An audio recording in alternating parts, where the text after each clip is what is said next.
Good Monday morning. Welcome to the Olson Advantage. I'm Dave Olson, the Olson Properties Team. For those of you that would like to watch some of our previous episodes, know that you can always go back to our YouTube channel, Phoenix, Scottsdale, Arizona Living. You can always like and subscribe so that you make sure you get current on any past episodes. We do reference a lot of episodes. And there's a lot of good content to go back and check out. Feel free to share that with anybody that you feel might have value in receiving it. So let's talk about interest rates, those pesky interest rates. Right now, as we look at the chart, this is from November 18th.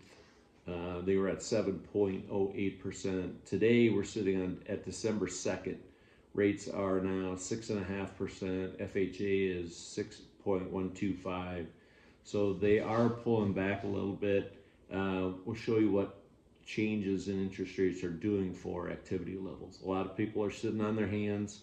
I speak to quite a few lenders all the time. Applications are up, interest level is up, and I can tell you personally, our phone's been ringing ever since the election. Whether you like, I think it's just more a matter of not necessarily who won, but we just now know, and a lot of people wait until they understand that. If we take a look at the Cromford Index, we're still in a balanced market, and I want to point out a couple things as you look at this. Starting on the left, the supply, we're sitting in the green, which means supply is good. Straight up at 100 would mean we're balanced. So we're heavy in supply, or we have a good amount of supply if we're green. When we go to the center, which is kind of the aggregator, the market is balanced. We're actually dipping into the red, which would mean a buyer's market.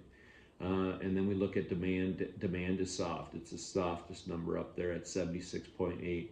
Go down to the lower left-hand quarter, we've gained 5.5 points in supply. So there's a good amount of inventory to look at if you are searching for a home. Again, not the most convenient time of the year to do so, but there's a lot of reasons it's a very good time to be looking if you are a buyer. A lot of advantages. So let's take a quick look at accepted contracts. The old garden hose picture. The housing industry is the little boy, demand is what's coming through the hose, and the sister's over there holding back on interest rates. When you look at 2024, we are ahead of last year. Every one of those little dip ups, right, especially recently where the 2024 is, where it says 1387, that is literally the week after the election. Accepted contracts jumped up. So we are ahead of last year, despite the fact that rates are roughly where they were a year ago. So it hasn't really made a difference. Contracts are up. When we look at the teeter-totter, let's look at the market. Seller markets are on the left. El Mirage, Fountain Hills, Chandler, Scottsdale, Cave Creek, Phoenix, Avondale, and Glendale. A lot of markets now in the equal balance. Mesa, Tempe, Gilbert, Paradise Valley, Peoria, Anthem, Gold Canyon, Apache Junction, and Tolleson. And then lots of buyer markets. Surprise, Goodyear, Queen Creek, Maricopa, Buckeye, Casa Grande, Sun City, Litchfield Park, Arizona City, Levine, Sun Lakes, which at one time was an extreme seller's market, and Sun City West. If we take a closer look at what's happened to each of these recently on this chart, you've seen this many times. I've called out in red Fountain Hills, Scottsdale, and Paradise Valley. What do they all have in common? These markets are all much higher value markets, luxury markets, and as we've talked about many times, those markets tend to take a pause in the fall through the winter. They don't want to heat, cool, or have clean those properties, take care of them. When there's very little foot traffic, they will sit, they will wait. They have the knowledge to understand they're going to wait till the cycle comes around. They'll probably relist mid to late January, take advantage of the additional people that are going to come on board, which always happens in Arizona. We'll get back to that as well. So when we take a look at average monthly sales, now this is an all-in number. So we were up 3.6% from 21 to 22, 5% from 22 to 23, and then we've been relatively flat, up only 1.3%. Again, this is an all-in number when we look at average dollars per square foot, which is a metric we like. Now, when we look at homes under 2,500 square feet, we're only up 1.2%, 21 to 22, 3.4%, 22 to 23, and then we're still up 1.9% from 23 to 24. So the market is not down in aggregate, despite what you might hear. These are actual Phoenix MLS numbers. Now, when we take a close look at luxury, all homes over 2,500, they were up very big in 21, 8.3%, 22 to 23, up 6.3%. They have been flat this year. When they go away, it affects the entire market. So right now things are quiet, so they will impact the overall numbers. But as you saw, we're still up 1.3% year on year. Now, when we look at a long-term history of buyer markets, we've only had five in the last 23, almost 24 years. So the big one was obviously 06 to 08. Okay, everybody remembers that one. We had a nice one in 2010. We had another nice one in 2014. We had another one in 2022, and we had one right now in 2024. 5 buyer markets, very short period of time over the last, call it 24 years. Okay, so opportunities, I mean, we're not going to see 06, 07, 08 again. People I know are thinking that, they're waiting for that. I'm sorry, it's just not going to happen. The numbers don't support it, based on a lot of things. So when we look at where are we right now, and we've shown you this many times before. So when we look at the seasonality of the business by month, every June, July is when we peak. And then we basically slide all the way to the end of the year, and then things turn right around. January, things start over, right back up to July. So all the way back to early 2014, we can see that that's the pattern. Down, down, down, down, down to the end of the year, right? And then we know right after that, what happens? Up, up, up, up, up on contracts. So if contracts are increasing, generally increase in contracts means an increase in pricing. So you know that that is what's coming, okay? So when we look at the contract ratio based on a heat map, where is all this activity coming from? Very cold. Blues, light tans, and greens dominate the entire market.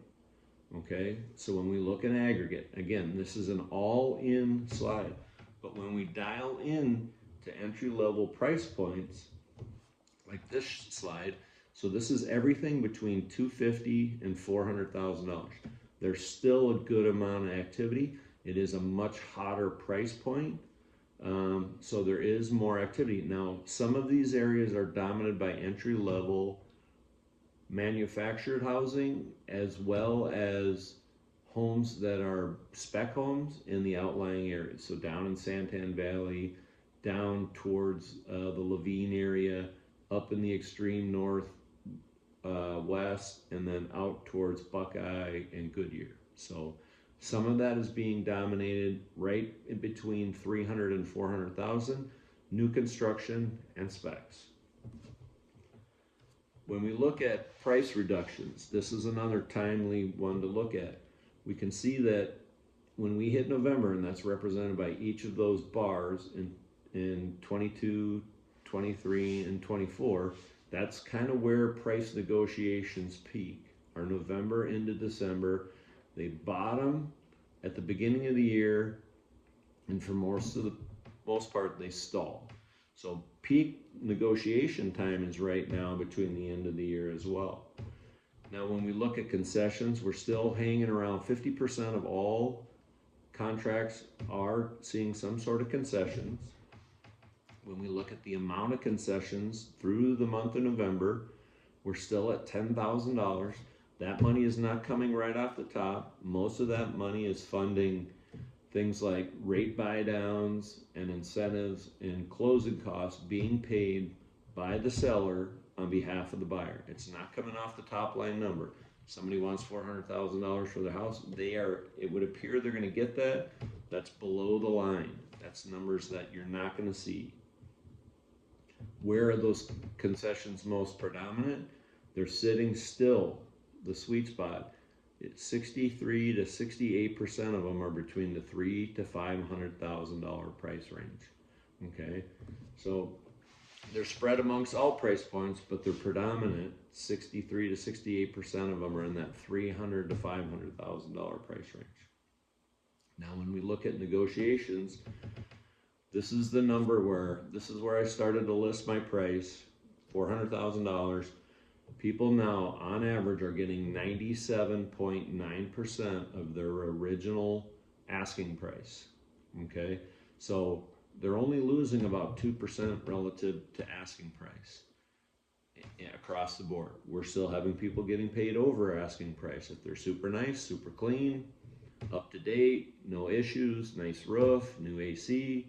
They're getting, and people are fighting over it. That still is happening in this marketplace, and it always will.